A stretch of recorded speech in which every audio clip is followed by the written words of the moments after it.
ViVo Hello សួស្តីប្រិយមិត្តនៅក្នុងបណ្ដាញសង្គម YouTube ទាំងអស់គ្នាស្វាគមន៍ជាថ្មីមកកាន់ Andet ថ្ងៃនេះគឺខ្ញុំចង់និយាយអំពីមុខងារសំខាន់ជាច្រើនចំណុចជាមួយនឹងទូរស័ព្ទដៃ ViVO NEX Feature by ViVO NEX ទី1គឺ Rear Camera 64 megapixel បូក13 megapixel បូក13 megapixel មុខងារទី2 Front Camera កាមេរ៉ាមុខទំហំ16 megapixel មុខងារទី3 Fenchu in your hand មុខងារទី4 Processor Snapdragon 855 Plus មុខងារទី5 Strong Internet ដើរ 8GB ដែលគេហៅថា RAM និងកន្លែងផ្ទុក Internet ហៅថា Room 128GB មុខងារទី6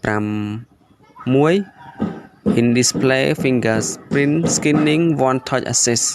មុខងារទី7គឺមុខងារថ្ម battery 4500 mAh មុខងារទី8 Vivo Plus Change មុខងារទី10គឺ Fun Touch OS 9.1 ចឹងសម្រាប់ទូរស័ព្ទដៃ smartphone Vivo NEX Feature by ViVO NEX គឺមានមុខងារ10សំខាន់ចឹងបើសិនជាបងប្អូនត្រូវការទិញទូរស័ព្ទ ViVO NEX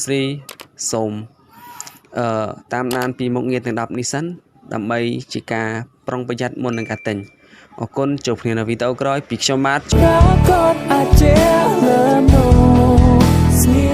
ទ